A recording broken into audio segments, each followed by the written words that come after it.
So we're in the process of deploying 1,000 tons of secondary use concrete. They're materials that the county's had for over a decade. It's creating a home, if you will, for fish.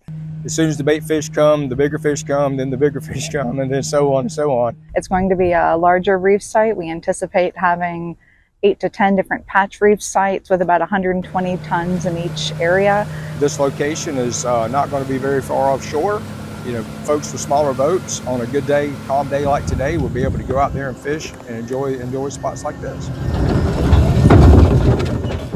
Once materials are on the bottom, it takes about 3 to 5 months for your algae and your encrusting corals to establish. And then really, in about 3 to 5 years, that's when you have more of a fully viable reef. The more fishing habitat we can create out there, the better the fishing environment becomes. And it just creates opportunity is what it's all about. We're thrilled to have this new site available to our residents.